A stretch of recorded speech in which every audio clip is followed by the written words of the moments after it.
Wanita hari ini. Wanita hari ini bijak mengatur, mengurus mata wataknya. Usahawanti, ibu istri permaisuri. Wanita hari ini di zaman modern masih kekalkan adatnya. Dihormati, disayangi, disanjungi. Wanita hari ini.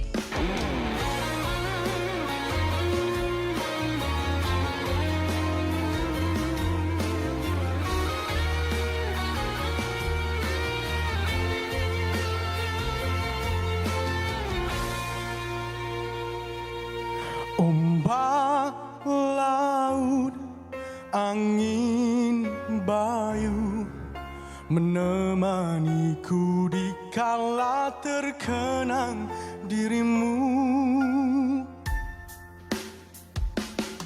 Manis indah dalam cinta, tak pernah ku sangka kau pergi hanya kerana dia. Bertahun sudah kita bersama, hanya dusta sebalik setia. Engkau biarku derita, menangis di dalam jiwa. Engkau terluka, akulah peneman. Engkau bahagia, aku ditinggalkan. Mudahnya kau berubah, sepiku berteman air mata. Berlalulah kau masa, aku tidak berdaya. Bukannya kau lebih sempurna.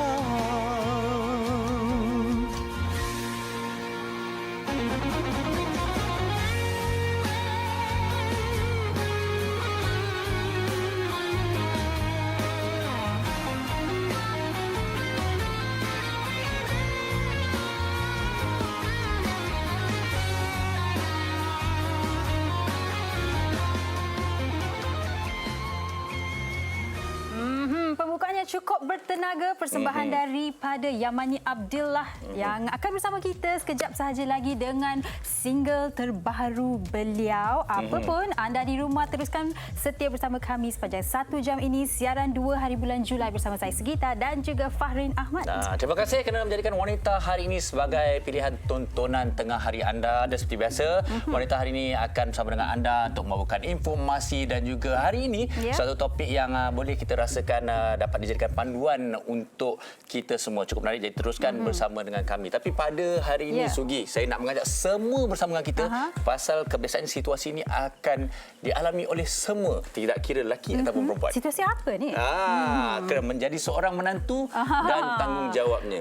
Saya kira ni topik yang panas lah. Betul. Tanggungjawab seorang menantu, dan saya pasti ramai di rumah mempunyai pandangan mereka tersendiri, pengalaman mereka juga ya Farin, yang boleh dikongsikan bersama dengan kami di laman Facebook Wanita Hari Ini. Terus pergi ke laman Facebook Wanita Hari Ini, terus kongsikan apa-apa pengalaman manis anda.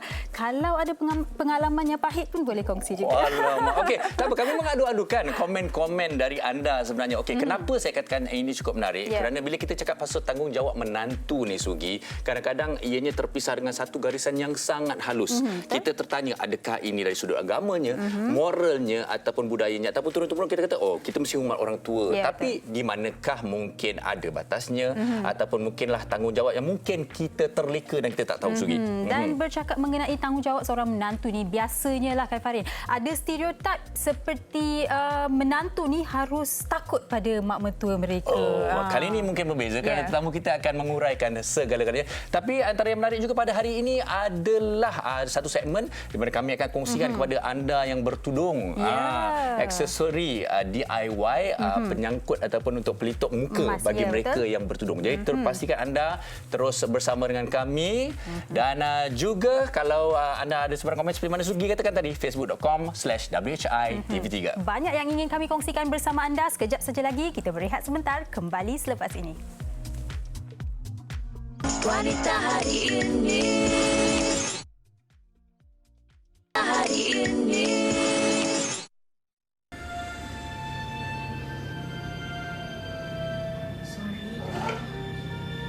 Sorry. Dah sorry ya.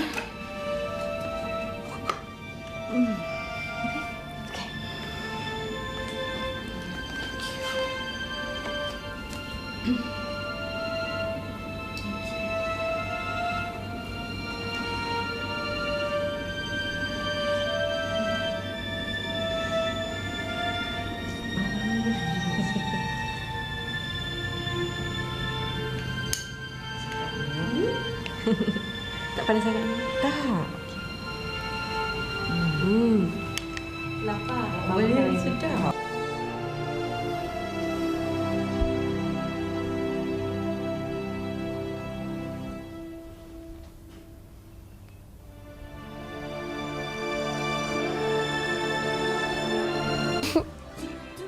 Suka tak? Buka. Ni lagi? Thank you. I like it, of course. You have a good. Sebenarnya, Jofa pun ada hadiah untuk Mama. Bukan satu Ada juga? je. Ada. Macam sama kedai je. Sama kedai, tapi yang ni Jofa pilih khas untuk Mama. Tak tahulah Mama suka ke tak? Sure. Tengoklah dulu. Terbaliklah. Sam, pakaikan untuk Mama. Okay, I will. Ikut. Yo. Jofa pakaikan Mama. Baik, itu dia sedutan drama sebagai pembukaan ringkas mengenai topik kita pada hari ini, iaitu tanggungjawab menantu. Tapi apa yang kita saksikan tadi yang indah-indah, tapi kadang-kadang bila kita bercakap pasal menantu dan mertua ni kadang-kadang pun ada juga orang kata yang tak berapa indah. Jadi hari ini kita akan berbincang bersama tetamu saya, seorang ustaz yang saya selalu saksikan saja di televisyen, tapi kali ini cukup bertuah bersama dengan saya, iaitu Ustaz Ilyas Ismail. Terima kasih Ustaz bersama kita. Sama-sama. Farin sihat? Alhamdulillah, sihat Ustaz. Okey Ustaz, Ya, kita ya, bercakap pasal menantu ni selalu okey, baik sebagai pembukaan, kita selalu diberitahu tentang tanggungjawab anak kepada ibu bapa sendiri. Tapi sekarang ni kita nak tanya pula, jarang kita bincangkan tentang tanggungjawab menantu kepada ibu bapa mertuanya. Jadi mungkin Ustaz boleh uraikan sikit. Okey, terima kasih Farin. Sebenarnya kita dalam hidup ni hubungan tanggungjawab ni dia tak jauh beza tau. Sama ada dia seorang anak, sama ada dia seorang menantu, dia punya hubungan tanggungjawab tak jauh beza. Sebab itu saya boleh kongsikan di sini. Ibu bapa ni dalam dunia ada 5 jenis mak bapa yang mesti kita santuni. 5 jenis ibu bapa yang mesti kita kena santuni. Pertama sekali ibu bapa kandung. Ini mak bapa kita. Pertama sekali. Yang keduanya ialah mak bapa mertua. Okey. Yang ketiganya ialah mak bapa tiri. Yang kita kena santuni. Yang ketiganya, yang keempatnya ialah tunjuk cakap 3 tunjuk 4. Mana punya sekolah. Yang keempatnya ialah mak bapa angkat. Baik. Mak bapa angkat. Dan yang kelimanya ialah mak bapa susuan.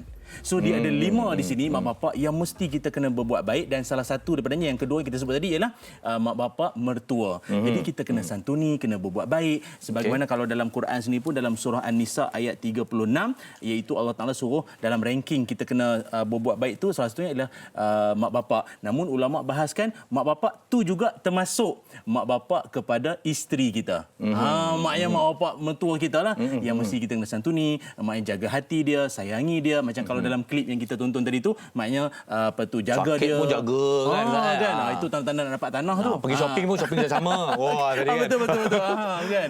Peluk bagus tu. Itu pun maknanya kasih sayang tu tetap mesti dilangsungkan. Okey. Baik, mungkin satu lagi bila kita cakap tentang mertua ni, okey, kalau macam seorang lelaki bertanggungjawab sepenuhnya terhadap isteri. Jadi seolah-olah macam isteri tu dah masuk ke dalam keluarga suami dan suami tu mempunyai hak mutlak pada isterinya. Jadi macam mana isunya pula di mana anak lelaki tu ataupun lelaki itu tanggungjawab kepada ibu bapa mertuanya. Ada tak beza Ustaz antara ibu mertua isteri ataupun suami, atau sebenarnya sama je Ustaz? Dia macam ni. Dia kalau ikut turutan, kalau kita seorang lelaki-lelaki. Okey. Kita seorang lelaki. Saya memang lelaki Ustaz. Original. Kita orang lelaki-lelaki. Okey. Kita punya tuntutan kita, ketaatan kita pertama sekali Allah Taala. Baik. Yang keduanya Rasul, yang ketiganya ialah mak bapak kita. Kita orang lelaki ni. Okey. Ataupun kalau kita anak lelaki ni, ibu kita dulu.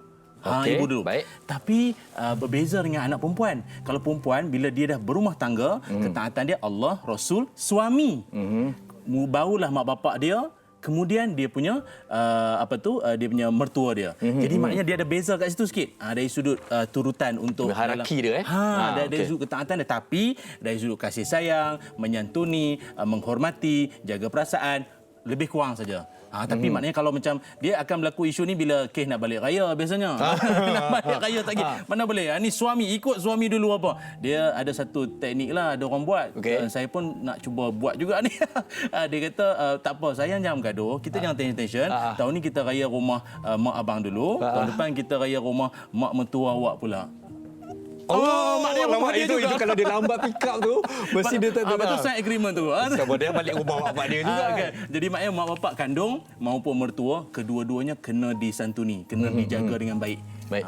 Tapi ada mungkin satu juga menarik yang kita nak tanya. Selalu ia akan menjadi satu konflik tau Ustaz. Pasal apa kadang-kadang bila Ustaz kata macam itu tadi, sebenarnya okey, di antara macam adakah itu juga bermakna kalau seorang isteri ni ibu bapa mertuanya ibu bapanya datang kemudian selepas suaminya. Jadi kalau macam maksudnya suami dia dulu, kalau mak bapak dia minta sesuatu, maknanya tapi dia kena dahulukan suaminya dulu. Betul atau tidak Ustaz? Ya, jawapannya ialah dia mesti kena taat suami dia dulu. Okey, tapi katalah suaminya mungkin menggunakan kuasa veto ke? Macam mana tu? Sebab itu pentingnya kalau sebelum berkahwin ataupun dalam perkahwinan tu sendirilah, agama tu jadi asas. Sebab agama ni yang akan mengimbangkan balik seseorang tu, sama ada dia ni tidak keterlaluan berat sebelah mana-mana pihak, dia akan jadi seorang yang dia kena tahu. Walaupun memang isteri kena taat pada dia, tapi ada setengah permintaan, ada setengah apa yang isterinya nakkan tu, dia kena sempurnakan, dia kena penuhi. Maksudnya dia kena tahu, aku ada mak bapak aku, isteri aku pun ada mak bapak dia. Jadi aku pun kena juga, dia panggil apa? Fleksibel. Kita Ustaz akhir zaman cakap sekarang. Dia kena fleksibel. Maknanya dia kena ada runding kat situ, berbaik di situ. Itulah bezanya. Orang kalau ada lantunan agama dalam jiwa ni, dia boleh buat bincang.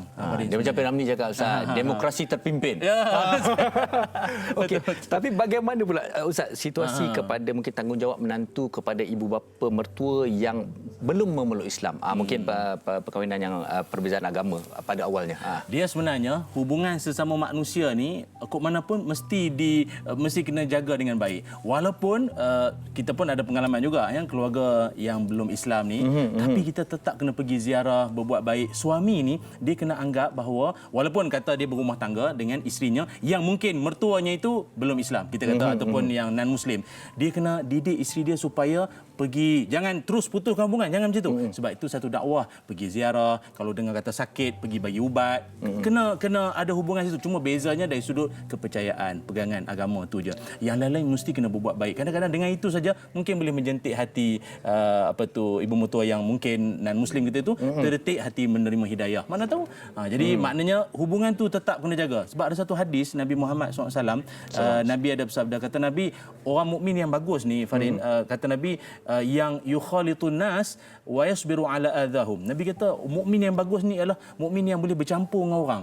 Dia boleh berkawan dengan semua orang. Dia walaupun dia berumah tangga, dia tak anggap ni bukanlah mak bapak yang melahirkan aku. Tak, dia anggap walaupun mertua tapi ini keluarga aku. Mak bapak aku juga yang mesti kalau aku telefon mak bapak aku, begitu juga aku kena telefon juga mertua aku. Kalau aku gembirakan keluarga mak bapak aku ni, begitu juga dengan mertua aku. Dia macam tu, dan dia boleh bersabar wa yasbiru ala adahum. Dia boleh bersabar dengan kadang-kadang mertua ni mulutnya ya. Ada satu daun tu dulu dia panggil apa, lidah syaitan. Ada satu daun tu dekat dia lidah mak mertua. Ada lidah mak mertua punya teruk nama pokok tu. Ramai takut nak beli tu. Jadi dia memang ada satu suasana macam yang kurang baik. Tapi kita jangan macam tu. Kita jangan berpandangan begitu. Kita anggap bahawa walaupun dia mertua, tapi dia adalah orang yang besar jasa dalam hidup aku ni. Kerana apa? Isteri aku ni baik. dilahirkan Betul. oleh ibu dan ayah itulah. Dididik, Ya. aku tumpang saja hasil didikan orang tua aku ni. Di situ datang Baik. kasih sayang. Okey Ustaz, nanti kita sambung lagi tapi kita akan bersama dengan sahabat saya Sugita yang akan menghubungi pasangan yang ini cukup istimewa kerana ini menantunya dengan ibu mertuanya. Silakan Sugi. Fahrin, banyak yang dikongsikan oleh Ustaz. Sebagai pembuka kita, cukup menarik yang poin-poin yang dikongsikan oleh Ustaz. Kita akan sambung selepas ni bersama dengan Ustaz. Tapi sebelum tu, kita akan bersama dengan Ira Shazira dan juga Puan Rosidah Kadir dari Pulau Pinang, jauh di Pulau Pinang. Jadi kita bersama dengan mereka atas talian sekarang ni. Hello. Hello, Assalamualaikum. Hai. Ada? Okey, hai. Saya tak nampak anda lagi tapi hai. Okey. Macam mana orang di Pulau Pinang? Semua sihat-sihat?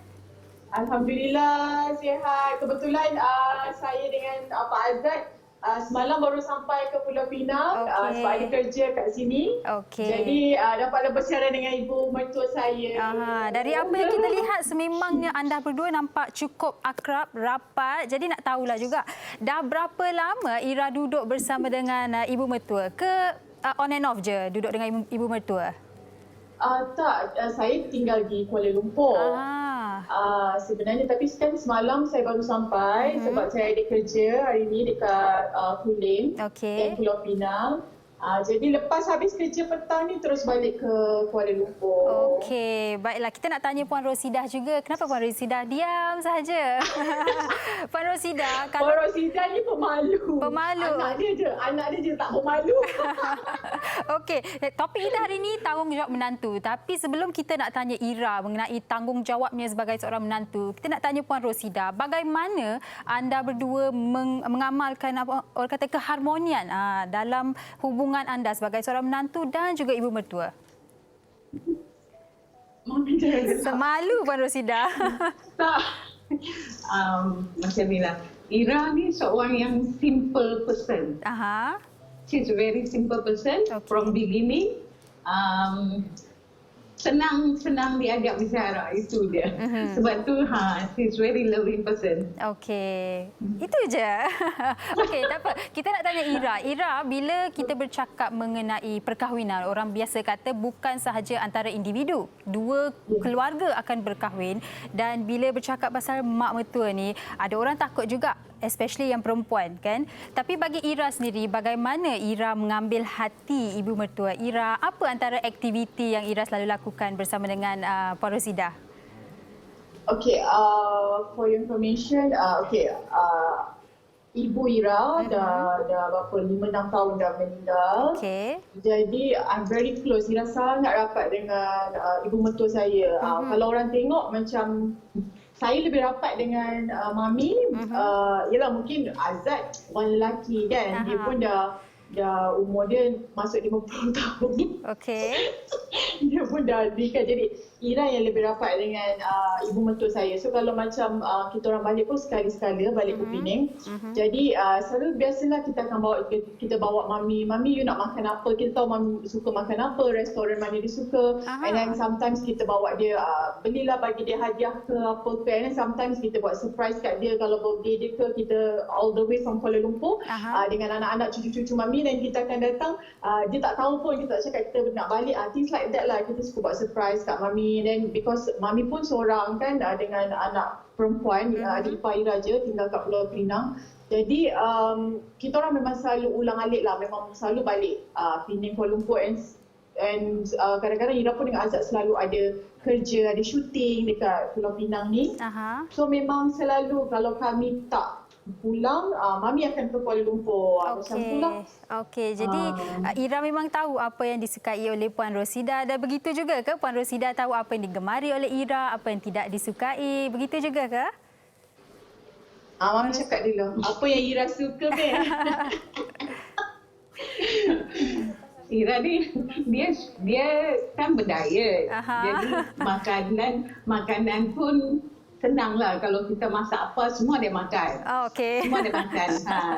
Makanan yang dia paling suka kuah durian dengan pulut. Kuah durian dengan pulut. Okey, terliur kalau penonton. masak kuah durian dengan pulut dia akan letak dia akan meja dia makan.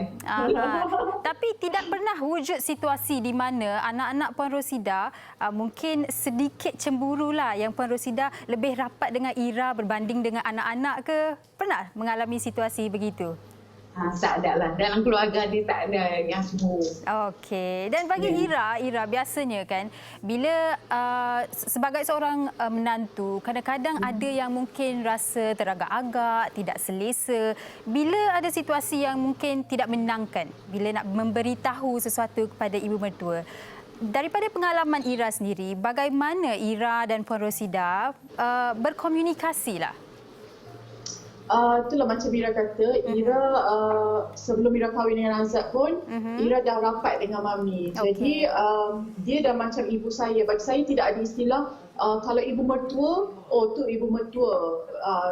Macam ada macam ada sekatan ataupun batasan. Macam saya dengan ibu mertua sangat rapat, bukan macam dah, memang kita anggap dia ada ibu kandung saya. Macam tu, macam ibu kita, bukan kata you are my mother-in-law, father-in-law ke.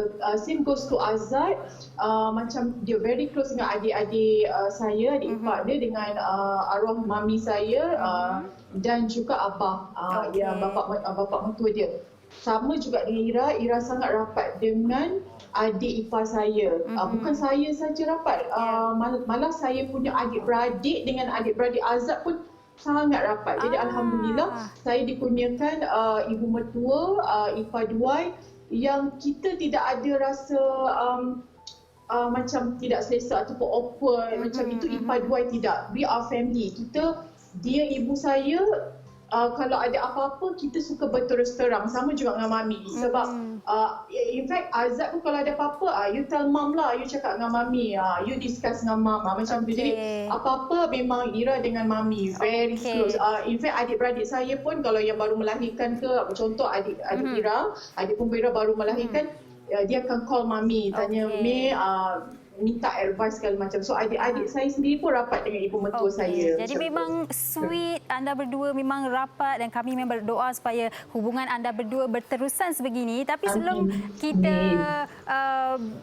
mengakhiri video call ni, nak tanya Ira ada apa-apa pesanan istimewa yang ingin ditujukan pada Puan Rosida? Boleh tengok Puan Rosida, boleh memberitahu terima kasih atas jasa pengorbanan beliau. Sebenarnya benda ni terkejut. Mami terkejut, dia tak tahu. Mami, Ira nak first of all sebagai orang kata menantu Mami, of course Ira banyak kekurangan, and Ira, Azad, cucu-cucu Mami, we love you so much. Thank you so much, Mami selalu jaga kami, and Mami sacrifice macam-macam untuk kami, and we really love you so much. Macam Mami pun tahu tidak ada istilah you mak mertua Ira ke, you are my mother forever. Thank you so much. I love you so much. Cukup manis. Ramai di rumah yang tengah menonton, saya pasti ramai yang berkata, cukup sweet-sweetnya. Ini adalah satu kenikmatan buat Ira. Terima kasih Ira dan Puan Rosida. Lepas ni makan pulut durian ya. Thank you so much. Jaga diri. Bye-bye. Assalamualaikum. Bye. Itu dia Ira Shazira dan juga Puan Rosida, pasangan mentua dan menantu dan ibu mertua yang cukup rapat. Dan saya kira Fahrin dan Ustaz ada banyak lagi yang ingin dikongsikan. Jadi silakan Fahrin. Okey, terima kasih Sugi dan juga Ira dan ibu mertuanya. Itu nasib baik tak ada Pak Azad tu. Kalau ada Pak Azad tu makin lama perbincangan tu saya rasa. Okey. Lagi riuh lah. Baik. Terima kasih. Saya sambil-sambil tu tengok melihat komen-komen anda di Facebook dan sikit sebanyak kita mungkin akan bincangkan juga di sini. Terima kasih kepada anda yang komen di live Facebook kami. Tapi Ustaz, okey, kalau kita lihat itu ada satu situasi yang sangat ideal. Ibu mertua dan keluarga ipar duanya sangat rapat dan harmoni. Tapi banyak juga kita dengarkan menyebabkan kes-kes ataupun situasi di mana kita kena tahu kadang-kadang anak-anak ni pembesarannya berbeza, budaya keluarga berbeza dan kemudian masuk juga berbeza. Jadi tak semua menantu dengan dan juga mertuanya orang kata ada chemistry, ngam. Jadi bagaimana sebenarnya kita nak memperbaiki situasi itu dan siapa perlu ambil hati siapa? Soalan panas ni. Bayuh kat Facebook tu nanti. Dia sebenarnya Farid, kita dalam hidup ni ada 3 ilmu paling penting kita kena belajar. 3 ilmu paling penting. Pertama sekali ilmu mengenal diri tau. Ilmu mengenal diri itu termasuklah kita mengenal pencipta kita. Yang keduanya ialah ilmu mengenal bangsa-bangsa di dunia. Mengenal tata cara budaya supaya bila kita pergi tempat orang, kita akan faham. Kita tak akan kata, oh ini biadab. Bukan biadab. Itu memang gaya dia. Memang itu cara dia, tata cara dia. Dan yang ketiganya ilmu mengenali pasangan. Ilmu mengenali pasangan ni sangat penting. Pasangan tu bukan sekat pasangan saja, mengenali keluarga pasangan. Oh, patutlah dia tak makan kalau tak ada mak sekali, kalau tak ada ayah sekali. Oh, patutlah keluarga ni tak. Dia memahami. Dia sebab itu Nabi iktiraf orang mukmin yang bagus sebab dia boleh masuk dalam apa jua situasi, apa jua keadaan dia boleh masuk. Jadi kalau jawab soalan Fani tadi macam mana nak harmonikan dia tu, tak lain tak bukan kita sendiri. Kita sendiri kena mulakan untuk belajar untuk masuk dan memahami sebelum kita nak difahami. Dia panggil apa? First seek to understand then to be understood. Macam itulah. Dia baru belajar jadi tadi. Saya kira kan daripada jawapan Ustaz tu sebenarnya tidak timbul persoalan siapa perlu ambil hati siapa. Sebenarnya kedua-dua pihak perlu menghormati perbezaan dan mempelajari. Mempelajari sama-sama. Maknanya kalau di pihak ibu mertua, dia kena memahami menantu dia. Oh, ini orang muda-muda macam nilah minat dia. Kan? Janganlah pula budak-budak sekarang ni apa nak jadilah rosak. Jangan macam tu. Tenang-tenang, relax. Ataupun kalau menantu sendiri pun dia kena memahami mertua dia. Sebab dalam Quran sendiri pun Allah mengajarkan manusia ni dilahirkan dalam keadaan dha'fa, lemah, baby lemah, kena angkat, kena dukung, kena suap. Dan kemudian daripada lemah tu pula dia jadi kuat, dewasa. Dia sadar. Alhamdulillah. Tapi lepas ni Allah Taala kata selepas kau kuat kau akan kembali lemah dan macam baby. Perangai kau macam budak balik. Tiba-tiba teringin nak makan pelik-pelik tengah malam, minta aiskrim ke apa. Lepas tu, dia memang begitu. Jadi menantu dan anak ni kena memahami. Saling satu sama lain. Okey, baik Ustaz. Sebentar lagi kita akan kembali bersama Ustaz untuk mendapatkan rumusan pada topik kita pada ini. Tapi sebelum itu, Sugi ada sesuatu yang ingin dikongsikan. Farid, ini satu lagi pasangan menantu dan ibu mertua yang cukup akrab dan wartawan kami Syaza sempat merakamkan perkongsian mereka untuk tontonan kita semua. Jadi jom kita saksikan. Semenyih Selangor. Hari ini, Ashali Ahmad menerima kunjungan keluarga mertuanya yang tiba dari Pahang. Berusia 23 tahun, dia dan ibu mertuanya, Zaharah Abbas, menyediakan hidangan makan tengah hari bersama. Detik-detik sebegini nyata mengeratkan hubungan antara menantu dan ibu mertua ini. Hubungan Asha dengan mentua sangatlah baik, seperti mak dengan anak kandung sendiri, sebab permulaan kita orang kenal Asha dah cakap dah dengan mak. Asha tak ada mak. Arwah mak Asha dah lama meninggal. So kemungkinan daripada situ mak mertua Asha dia anggap Asha macam anak sendiri dan layan Asha macam anak sendiri. Ashali mesra disapa Asha mendirikan rumah tangga dengan Iboy Arba'in pada tahun 2017. Dia bersyukur keluarga mertua menerimanya dengan baik. Pandai mengambil hati dan sering bertanya kabar apabila berjauhan. Itu antara perkara yang merapatkan lagi hubungan Asha dan Zaharah. Asha nikah yang makcik perkenalkan dia. Dia seorang yang baik, rajin.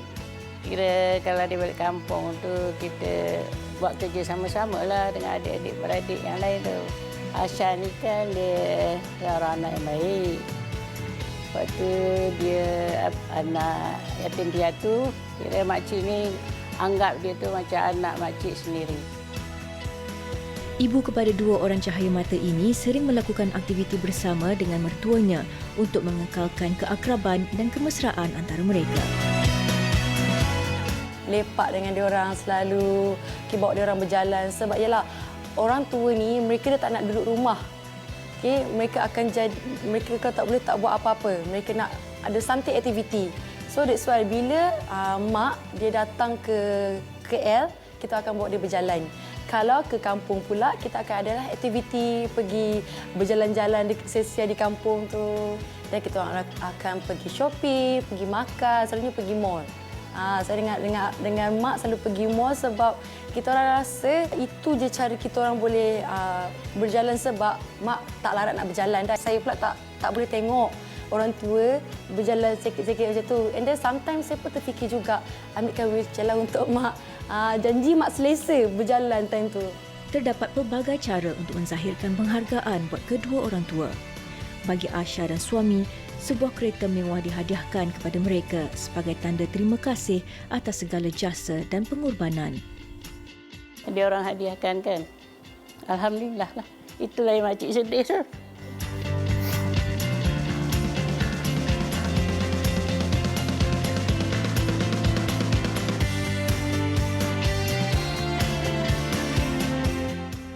Rumah tangga yang dibina bukan hanya menyatukan dua insan tetapi juga dua keluarga. Hubungan yang baik antara Asha dan ibu mertuanya wajar dicontohi dalam mewujudkan keluarga yang harmoni.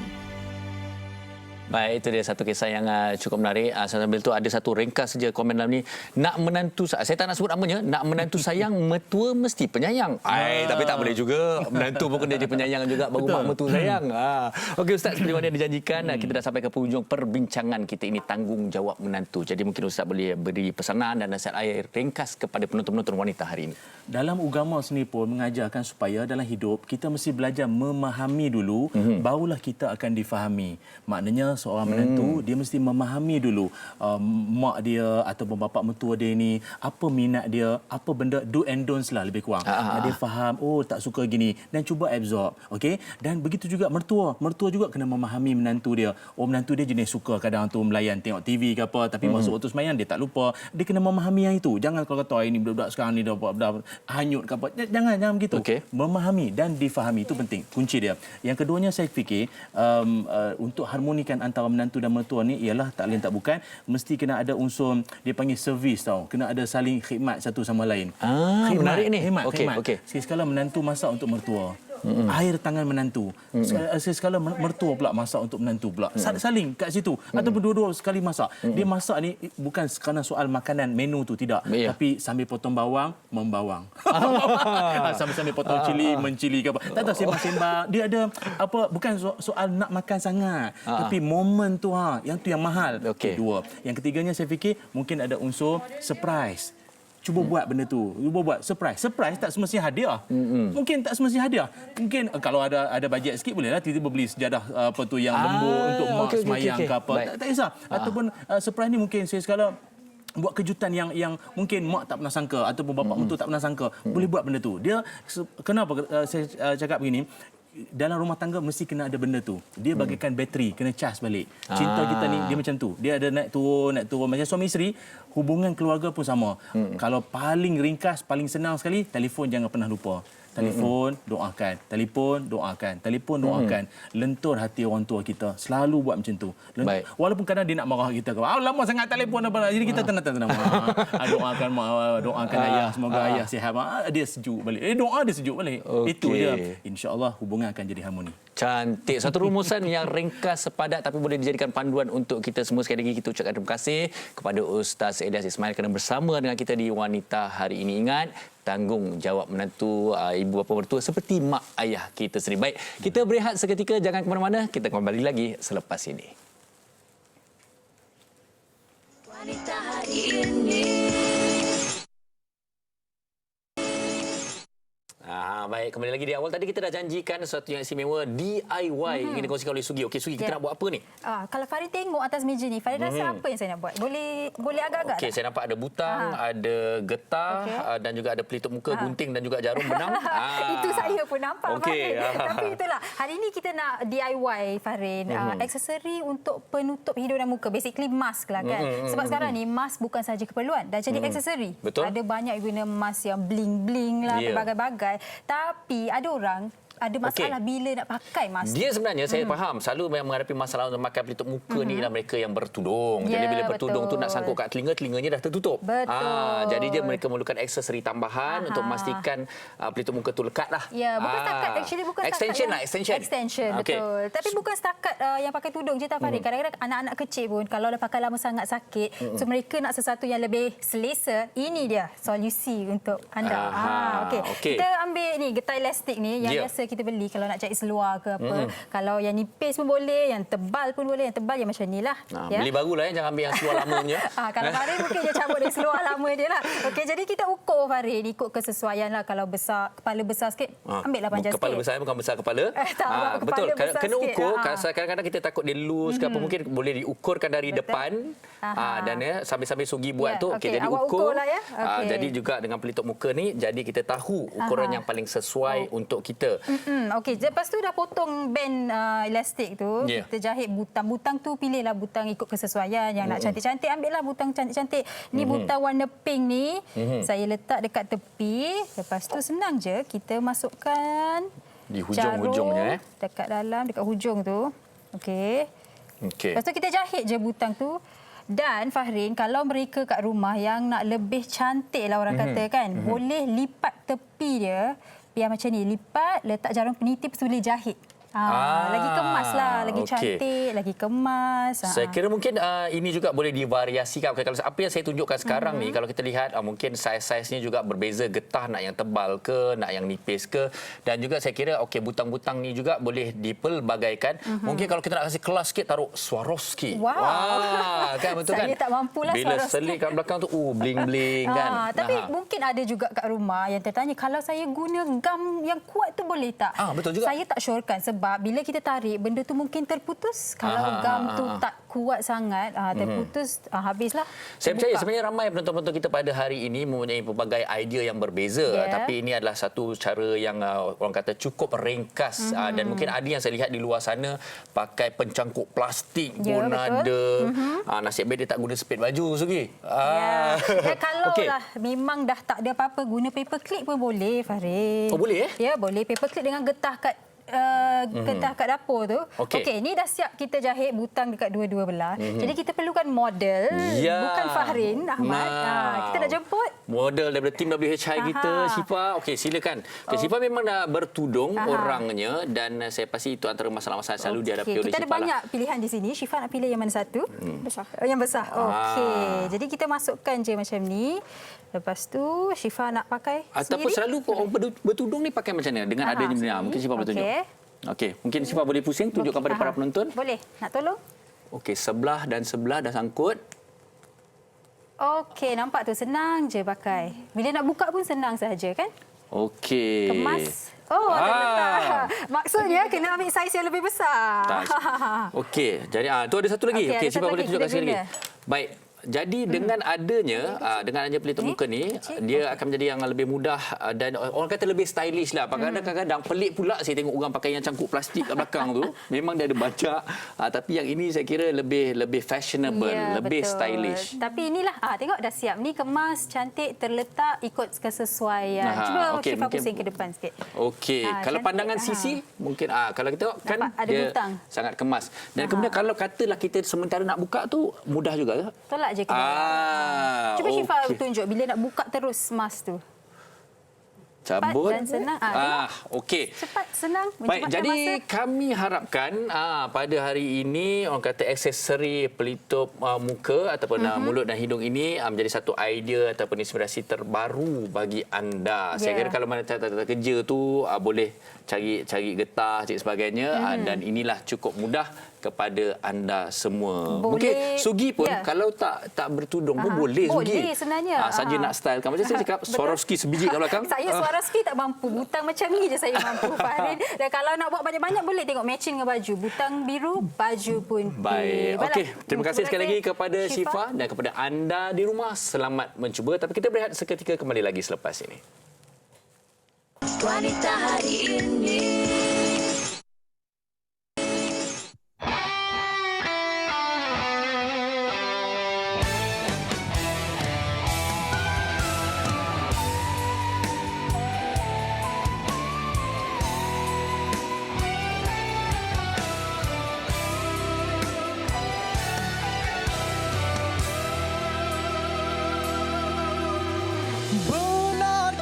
Cinta kisah antara tentang kita kekal hingga hujung nyawa, satu tiada duanya.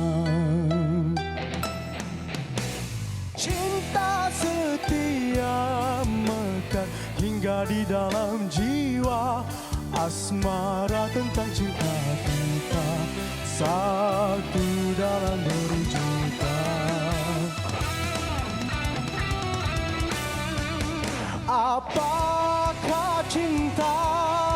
Cinta itu buta, benarkah cinta hingga ke ujungnya?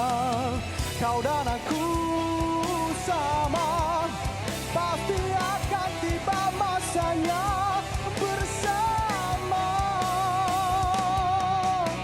Semoga kekal bahagia. Bunga seroja mekar, indah cantik warnanya, semoga kan sejahtera cinta kita selamanya.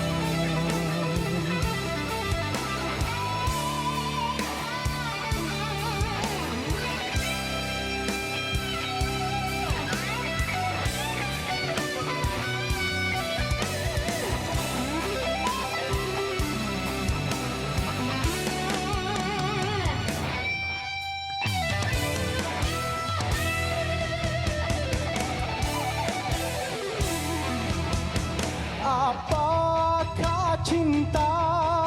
Cinta itu buta, benarkah cinta hingga ke ujungnya? Kau dan aku sama, pasti akan tiba masanya bersama. Semoga kekal bahagia.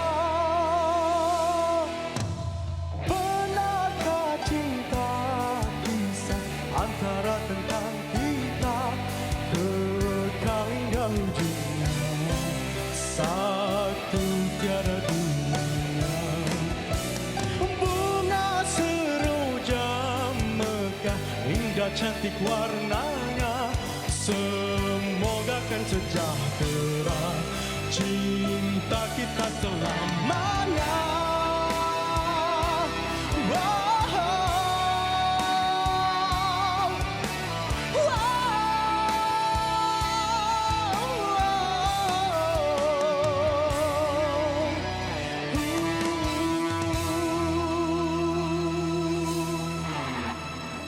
Wow, itu dia Bunga Seroja yang mana Abdullah. Wah, saya memang tak mampu tu. Baik, itu merupakan single pertama dan okey, baik. Jadi mungkin boleh diceritakan mengenai lagu Bunga Seroja ini. Baiklah, lagu Bunga Seroja ni dicipta oleh Abang Harry Khalifah dan liriknya adalah Abang Haji Jaafar. Saya adalah sebagai penyanyi untuk menghiburkan saja. Okey, dan kami pun terhibur mendengar lagu Yamani Abdillah tadi. Dan mungkin boleh kongsikan juga lagu Bunga Seroja ni single pertama.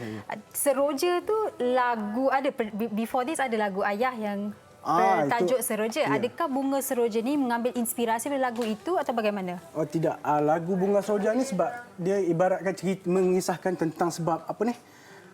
Cinta pada zaman dulu. Sebab lagu ni pun kalau kita dengar daripada segi melodinya ada unsur-unsur melodi Jepun. Okey, patut video klip dia ada unsur-unsur Jepun. Itu yang kita ambil Bunga Seroja tu sebab lagipun kita buat kat kampung saya lah, Ipoh Perak. Banyak bunga seroja dekat taman-taman DR, dekat Ipoh Perak, Tasik Cermin. Semua memang kita mengesahkan pasal cinta zaman dulu. Jepun-Jepun. Cinta sejati lah orang kata. Ya, cinta zaman dulu. Cinta sejati zaman dulu lah kiranya. Okey, baik. Jadi kalau kita lihat sebenarnya bakat Yamani Abdillah ini, okey, kalau mungkin bagi yang tak pasti kalau dengar suaranya tu mungkin ada iras-iras ayahnya seorang legenda Jamal Abdillah. Okey, tapi sebelum kita nak tanya kepada soalan tu, jadi kenapa mengambil masa sehingga ke 2020 baru nak menghasilkan sebuah lagu? Kenapa tak lama lagi daripada dulu? Saya dulu memang dari Sekolah Seni Malaysia. Saya pun dari Sekolah Seni saya dah belajar macam-macam tentang muzik. Tapi ayah saya cakap janganlah keluar lagi. Kita belajar dulu. Kita ambil ilmu dulu. Kita kumpullah ilmu-ilmu secukupnya. Cukupkan ilmu, baru kita ada ilmu tu, baru kita keluar. Biar kita cakap knowledge tu adalah, janganlah kita keluar kosong. Itu orang senang lagi. Dan ini single pertama Yamani. Jadi bila Yamani masuk studio, dapat buat single pertama selepas menunggu, bagaimana perasaan itu? Memang Yamani tahu tak? Ada perasaannya, inilah kerjaya yang Yamani ingin teruskan. Cita-cita saya dari dulu memang nak sambung legasi ayah saya sendiri. Memang harap sangatlah ada. Macam saya impikan masa darjah tingkatan 4, tingkatan 5, saya memang impikan Abang Heri Khalifah call. Sebab kita tengok Abang Syafiq Farhin. Kita minat Abang Syafiq Farhin, kita tengok dia nyanyi aja. Harap-haraplah satu hari nanti saya akan jadi macam itu. Alhamdulillah, habis je sekolah. Saya dapat call daripada Abang Heri Khalifah. Okey, dan satu permulaan yang sangat baik. Okey, tentang penciptaan lagu Bunga Seroja ni sendiri, adakah ini mungkin ada berbincang bersama genre apa yang terbaik, ataupun mungkin ada mendapat sedikit sudikan pendapat daripada ayah dan sebagainya? Mungkin bagaimana penghasilan ni? Sebab saya ada, ayah saya cakap, saya ni tak nak kita samakan dengan dia, sebab saya ni more to rock. Blues, rock. Tu Abang Heri Khalifah buat lagu, kita buat pop rock. Kita jangan buat pop saja, terrockkan sikit. So jiwa saya tu sebab jiwa rock. Dari dulu lagi ayah saya cakap, engkau ni memang rock. Okey. Jadi memang dari kecil dah nampaklah rockers dekat dalam dia. Jiwa rock. Jiwa apa orang cakap, blues ayah saya, balik pop ayah saya tu pun ada. Sebab saya pun dari kecil, dari membesar dengan lagu-lagu dia juga. Saya pernah melihat persembahan mereka berdua di atas pentas sama di Istana Budaya. Memang hebat kedua-dua. Patut tadi di awal tadi awak pun nyanyi dah tahu sekali. dah. Okey, tapi apa pun kami nak tanya Yamani lah kan. Ini soalan mungkin sedikit sensitif, tapi Yamani pernah tak terfikir yang selalu orang membandingkan Yamani dengan ayah, rasa tertekan, pressure tu pada Yamani mungkin sensitif ke ataupun itu satu cabaran? Saya sebenarnya dah lali soalan macam ni. Dari dulu lagi sampai sekarang orang cakap, kau ni sama macam ayah kau. Kau ni sama macam ayah. Suara. Saya jawapan saya macam biasalah. Orang cakap apa, darah daging saya pun daripada dia, bukan daripada orang lain. Betul. Itulah ayah saya dan saya. Bukan saya seorang je suara yang sama. Malah John Lennon punya anak, Julia Lennon pun sama suara. Baiklah. Sekurang-kurangnya anak ini ingin menyambung legasi anak ayahnya itu. Okey, Instagram Yamani untuk mereka ikuti. Instagram saya Yamani Abdillah. Okey, baiklah. Terima kasih banyak-banyak Yamani. Selamat maju jaya. Baik. Dan kita akan kembali pada hari esok dengan satu topik menarik. Hikayat perkahwinan merawat luka yang terpendam. Jangan luka-luka. Esok bersama dengan kami di Wanita Hari Ini. Terima kasih. Jumpa lagi. Bye-bye. Assalamualaikum. Ushawati ibu istri permaisuri. Dia Ushawati aliran masa kini, dia penyambung warisan Sri Kandi. Dia lemah lembut baik budi pekerti, tapi cekal hati dia tabah berani pendidik. Puteri dalam hal jati diri, dia permaisuri kepada si suami, kepada anaknya. Dia ratu di hati, tunggak keluarga, kalau bukan dia siapa lagi? Wanita hari ini bijak mengatur, mengurus mata-matanya. Ushawati ibu istri permaisuri. Wanita hari ini di zaman modern masih kekalkan adatnya. Dihormati, disayangi, disanjungi. Dia Ushawati aliran masa kini, dia penyambung warisan Sri Kandi. Dia lemah lembut baik budi pekerti, tapi cekal hati dia tambah berani pendidik. Puteri dalam hal jati diri, dia permaisuri kepada si suami, kepada anaknya. Dia ratu di hati, tunggak keluarga, kalau bukan dia siapa lagi? Wanita hari